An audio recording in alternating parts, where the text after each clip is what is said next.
भारत इस समय corona virus महामारी की दूसरी लहर से जूझ रहा है। ऐसे में पूरी दुनिया ने उसके लिए मदद का हाथ भी आगे बढ़ाया है। लेकिन चीनी और भारतीय मीडिया की नज़र हमेशा चीन पर रहती है कि वो क्या करने जा रहा है।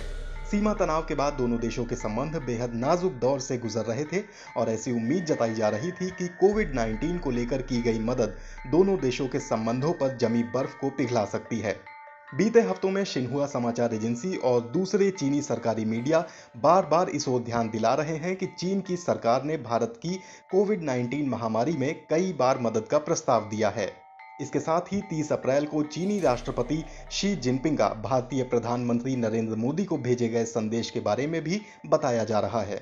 विदेश मंत्री वांग यी ने भी 30 अप्रैल को फोन पर भारतीय विदेश मंत्री एस जयशंकर को सहानुभूति संदेश भेजा था और दोहराया था कि चीन कोविड-19 की सप्लाई के लिए भारत की हर संभव मदद करने के लिए तैयार है।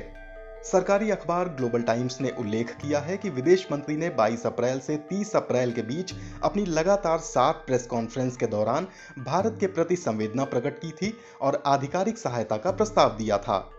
भारत में चीन के राजदूत सुन वेईडांग ने ट्विटर पर उन आरोपों का जवाब दिया था जिसमें कहा गया था कि चीनी एयरलाइंस ने भारत के लिए कार्गो उड़ानों को निलंबित कर दिया है।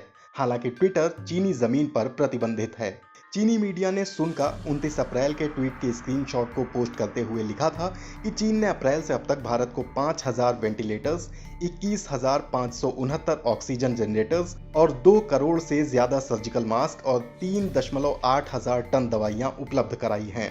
ये सभी चीजें दान में नहीं दी गई थीं बल्कि उसे व्यावसायिक तरीकों से खरीदा गया था। बॉलीवुड अभिनेता सोनू सूद ने 1 मई को ट्वीट करके चीन पर आरोप लगाया था कि वे रुकावट लगा रहा है, तो चीनी राजदूत सुन ने यह भी भरोसा दिलाया था कि कार्गो उड़ानें सामान्य रूप से उड़ान भरती रहेंगी। मेनलैंड चाइना और हांगकांग का मीडिया इस बात को लेकर काफी सतर्क है कि भारत अगर कोविड-19 की सप्लाई स्वीकार करता है तो इससे दोनों देशों के बीच तनाव कम करने में मदद मिलेगी। जून 2020 में गलवान घाटी में दोनों देशों के बीच झड़प में दोनों पक्षों को भारी नुकसान उठाना पड़ा था। 2 मई को चीनी ट्विटर कहे जाने वाले सोशल मीडिया प्लेटफॉर्म वीबो पर ग्लोबल टाइम्स के प्रधान संपादक हु साइचिन ने कहा था, चीन और भारत के बीच सीमा टकराव को हम भूल नहीं सकते हैं, लेकिन भारत की महामारी के खिलाफ लड़ाई को लेकर चीन के पर्याप्त समर्थन ने एक संबंध भी बनाया है। ये निश्चित रूप से चीन को लेकर भारत की आम धारणा को आकार देने में मुख्य भूमिका निभाएगा।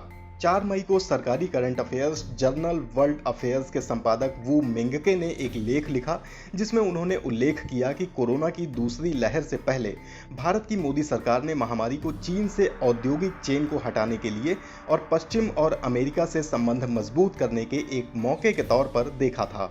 साथ ही मीडिया ने यह भी माना है कि भारत में कोविड-19 संकट पर चीनी सोशल मीडिया पर कथित अंध राष्ट्रवाद के कारण भारत से रिश्ते ठीक करने में चीन की कोशिशों में मुश्किलें आ सकती हैं। वीबो पोस्ट और 4 मई को अंग्रेजी में लिखे संपादकीय में हु साइचिन ने जोर दिया कि चीन की जनता की राय भारत या किसी और अन्य देश की तुलना में अधिक राष्ट्रवादी नहीं है और भारत की कुछ आलोचना सामान्य है। उन्होंने कहा, आधिकारिक स्तर पर चीन भारत का मजबूती से समर्थन और सहायता कर रहा है जो चीन के रुख को दिखाता है। वहीं समाज की विभिन्न आवाजें चीन में आपके विचार की विविधता को दिखाते हैं। उनकी ये टिप्पणी तब आई है जब आधिकारिक कम्युनिस्ट पार्टी एजेंसी और सार्वजनिक सुरक्षा मंत्रालय से जुड़े 2 अकाउंट ने चीन में कोविड-19 के लिए 10 दिनों के अंदर अस्पताल बनाने और भारत में कोविड-19 पीड़ितों के अंतिम संस्कार की तुलना की थी। ये दोनों तस्वीरें 30 अप्रैल और 1 मई को वीबो पर पोस्ट की गई थीं, जिसके बाद भारतीय और चीनी सोशल मीडिया यूजर्स के बीच वाद विवाद शुरू हो गया था और बाद में इनको डिलीट कर दिया गया था। भारतीय मीडिया इस बात पर जोर दे रहा है कि कैसे भारत ने अब तक चीन की मदद नहीं ली है। द हिंदू अखबार ने लिखा, भारत ने चीन को व्यावसायिक आधार पर मेडिकल सप्लाई के स्रोत के रूप में चुना है। 29 अप्रैल को द इंडियन एक्सप्रेस में प्रकाशित एक लेख में लिखा था कि भारत ने आपातकालीन सप्लाई में खासतौर पर ऑक्सीजन से संबंधित उपकरण चीन से खरीदे हैं, जो 16 सालों में नीतियों को लेकर एक बड़ा बदलाव दिखाता है। द हिंदू ने सूत्रों के हवाले से 29 अप्रैल को लिखा था कि भारत को चीन से उपकरण खरीदने में वैचारिक समस्या नहीं है।